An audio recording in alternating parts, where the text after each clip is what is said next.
It all started on a cold, dark night. The date was November 12, 1966. 5 men were digging a grave in a cemetery near Clendon in West Virginia. Suddenly, they saw something strange. A dark, man-like figure flew low over their heads. It moved silently from tree to tree. They did not know what it was. This was the first time anyone had seen this creature. The men were confused and honestly a little scared. They had never seen anything like it before. It was the beginning of a mystery that would soon grip the entire town of Point Pleasant and capture the world's attention. Just a few days later, the story truly began.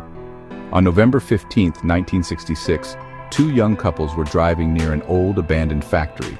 This place was called the TNT area. It was a former World War II munitions plant. They saw a large winged creature standing by the road. It was about 7 feet tall. It had large wings folded against its back. But the most terrifying feature was its eyes. They were huge, red, and glowing. The creature seemed to look right through them. The couples were terrified and sped away in their car, leaving the strange being behind in the darkness. The creature did not stay behind. As the couples drove away at high speed, they realized they were being followed. They looked in the rearview mirror and saw the winged figure chasing their car. It flew through the air without flapping its wings. It easily kept up with them, even as they reached speeds of over 100 miles per hour. The creature made a strange sound, like a mouse squeaking. It followed them all the way to the city limits of Point Pleasant. When they arrived in town, they went straight to the police station to report the incredible and frightening event they had just experienced. The local sheriff, George Johnson, listened to their story. He knew these were good, honest people. They were not known for making up stories.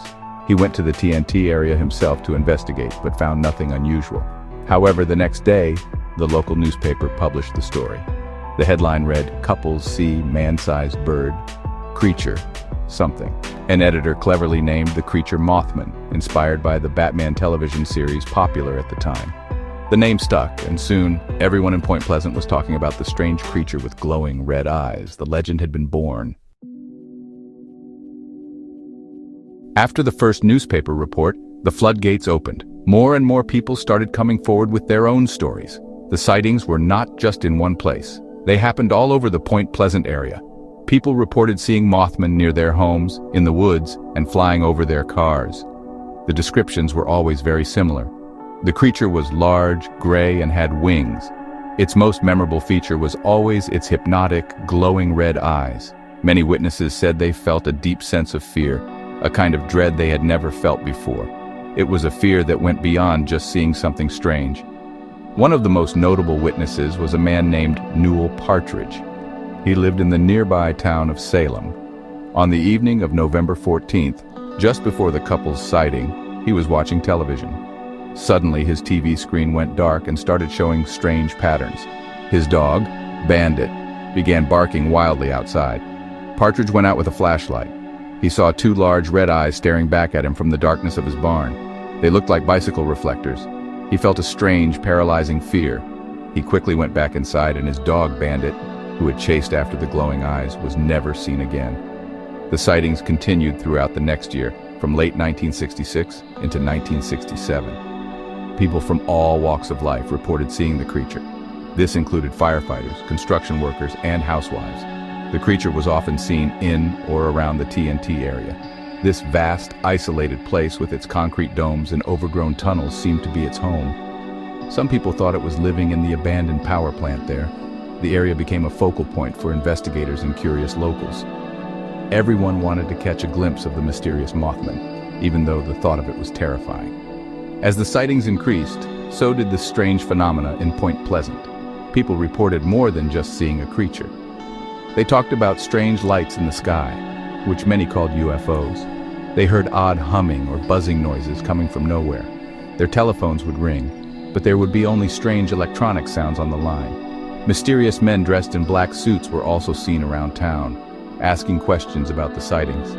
It seemed that Mothman was not just a simple monster. It was part of a much larger, more complex mystery that was unfolding. The strange events in Point Pleasant seemed to be leading to something. The year of sightings, from November 1966 to December 1967, was filled with a growing sense of unease.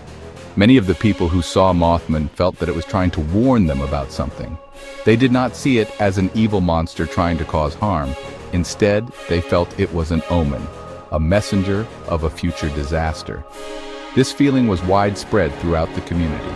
The constant strange events, the eerie sightings, and the general feeling of dread created a tense atmosphere in the small West Virginia town. The focus of this dread eventually settled on the Silver Bridge. This was a large, steel suspension bridge that connected Point Pleasant, West Virginia to Gallipolis, Ohio. It was an important landmark and a vital transportation link for the community, carrying people over the Ohio River every day. Built in 1928, it was a symbol of the town's connection to the wider world. As the year 1967 drew to a close, the bridge became intertwined with the Mothman legend. The creature was sometimes seen flying near it, adding to the growing sense of a dark prophecy about to be fulfilled. The terrible event happened on December 15, 1967. It was late afternoon, during the busy rush hour before Christmas. The bridge was packed with cars, full of people heading home from work or going shopping. Suddenly, with a sound like a loud gunshot, a single steel eye-bar in the suspension chain broke. The bridge could not support its own weight. Within seconds, the entire structure twisted and collapsed into the icy waters of the Ohio River. It was a horrific disaster. Cars and people were thrown into the freezing river below. The tragedy was immense and shocked the entire nation. In the aftermath of the collapse, 46 people lost their lives.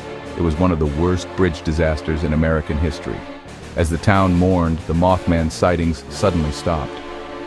After the bridge fell, no one saw the creature again. This led many people to believe that Mothman was connected to the tragedy. Was it a harbinger of doom? Its appearance a warning of the impending collapse?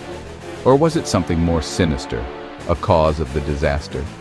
The official investigation concluded that the collapse was due to a small structural flaw. But for many in Point Pleasant, the true cause would always be linked to the mysterious winged creature. After the Silver Bridge disaster, the story of Mothman began to spread far beyond West Virginia. My book, The Mothman Prophecies, published in 1975, brought the strange events of Point Pleasant to a much wider audience. The book detailed the sightings, the strange phenomena, and the tragic bridge collapse.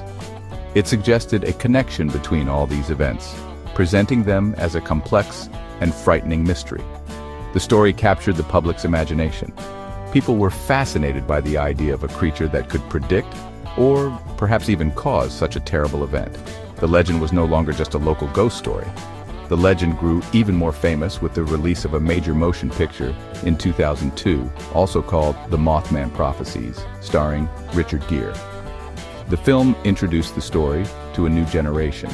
While it took some creative liberties with the facts, it successfully captured the creepy and mysterious atmosphere of the original events. The movie solidified Mothman's place in popular culture as one of America's most intriguing monsters. The creature became a subject of television shows, documentaries, and countless articles, ensuring that the story would not be forgotten. In Point Pleasant today, Mothman is a celebrated part of the local culture. The town has embraced its unique and spooky history. There is a large, metallic statue of Mothman in the center of town, a popular spot for tourists to take pictures.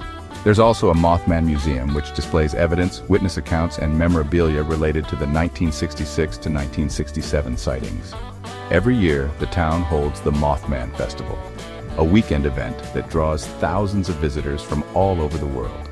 They come to hear lectures, visit the sighting locations, and celebrate the enduring legend. So what was Mothman? Theories range from a misidentified bird, like a sandhill crane or an owl, to something far stranger. Some believe it was an alien, a supernatural being, or a creature from another dimension. The theory that it was a harbinger of doom remains the most powerful and popular one. The connection to the Silver Bridge collapse gives the story a tragic weight that other monster legends lack. The mystery of Mothman has never been solved, and perhaps it never will be. This uncertainty is what keeps the legend alive, continuing to fascinate and frighten us decades later.